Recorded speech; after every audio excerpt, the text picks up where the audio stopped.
Olá, bem-vindos à nossa análise detalhada de hoje.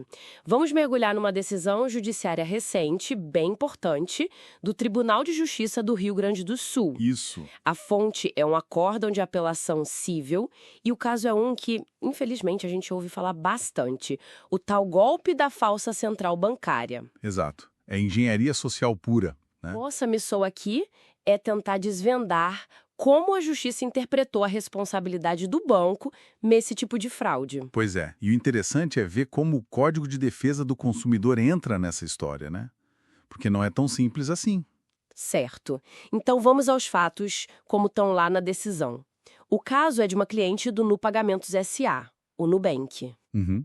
Em novembro de 2023, ela recebeu uma mensagem, algo sobre uma compra suspeita de quase R$ 1.700. E a mensagem tinha um 0800 para ela ligar. E aí que a coisa complica. Ela ligou, claro, preocupada. Do outro lado, uma pessoa se passou por funcionário do banco. E o pior, essa pessoa tinha dados dela. Tinha. Número do cartão, dados pessoais, histórico. Isso que deu a credibilidade pro golpista, sabe? Imagina um susto. Total. E aí o suposto funcionário convenceu ela a fazer uns procedimentos no aplicativo do banco. A desculpa era cancelar a tal compra falsa. Só que não era para cancelar nada, né? Seguindo as instruções por telefone e por WhatsApp também. Exato. Ela acabou sem nem se dar conta na hora, contratando um empréstimo pesado, mais de R$ 17.000. Meu Deus! E não parou aí.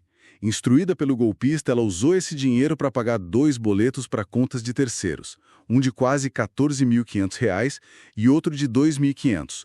Foi quase o valor todo do empréstimo. E quando ela percebeu a fraude? Bom, quando percebeu, ela correu para contestar no próprio aplicativo e fez um boletim de ocorrência. Só que, na primeira instância, a ação dela foi julgada improcedente. Não deram razão para ela inicialmente. Não. E aí ela recorreu, claro. Foi para o Tribunal de Justiça. Ok. E o que o banco alegou para se defender? Imagino que tenha dito que a culpa não era dele. Basicamente isso. O argumento principal foi: olha, isso foi um golpe aplicado por um terceiro. Alguém sem nenhum vínculo com a gente. E mais, que as transações foram feitas usando a senha pessoal da cliente, do celular dela, um aparelho autorizado.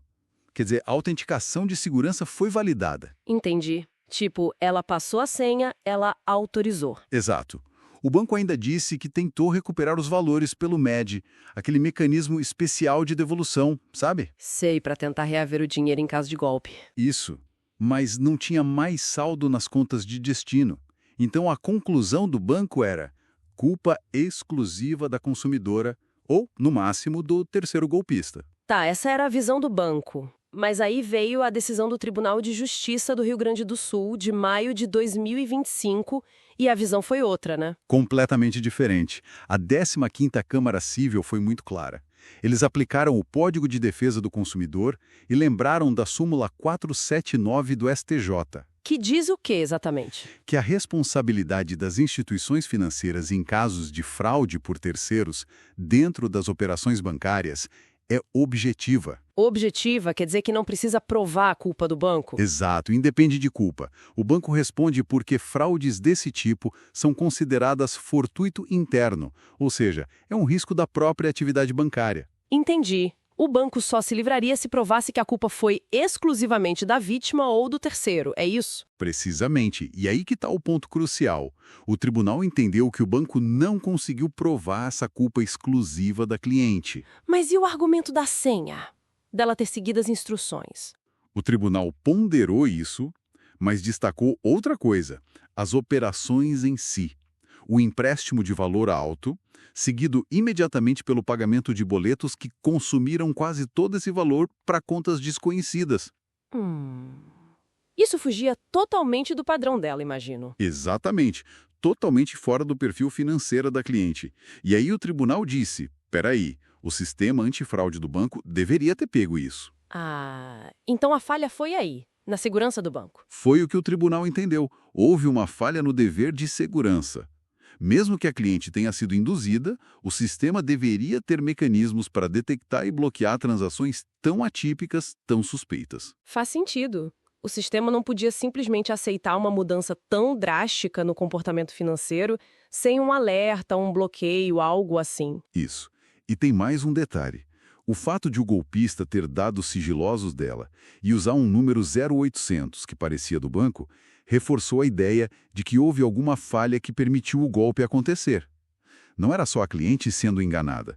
O ambiente bancário apresentou brechas. Então, mesmo com a engenharia social, a responsabilidade recaiu sobre o banco por causa dessas falhas de segurança. Exato. O tribunal considerou isso um fortuito interno, um risco que o banco assume ao oferecer seus serviços. E qual foi a decisão final, então? O que aconteceu com o empréstimo e os pagamentos? A sentença de improcedência foi totalmente reformada. O TJRS declarou a inexistência desse débito para cliente. Ou seja, o empréstimo e os pagamentos fraudulentos foram cancelados para ela. Ufa, que alívio para ela. Com certeza. E além disso, o banco foi condenado a pagar R$10 mil por danos morais. Danos morais também. Sim, o tribunal considerou que a situação toda ultrapassou e muito o mero dissabor. Causou transtorno real, financeiro, emocional e quebrou a confiança dela na instituição. Entendi.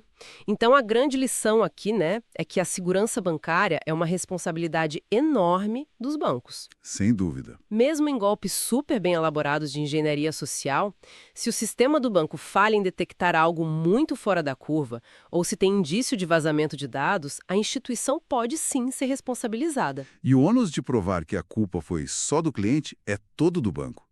E não é fácil provar isso, como o caso mostrou. Pois é, fica aquela reflexão, né? Os golpes estão cada vez mais sofisticados, exploram a confiança, a urgência, o medo. Exato.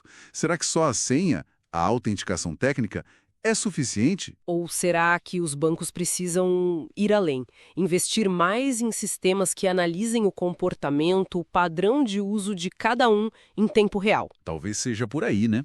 Criar camadas de segurança mais inteligentes que não dependam só do que o cliente digita, mas de como ele age.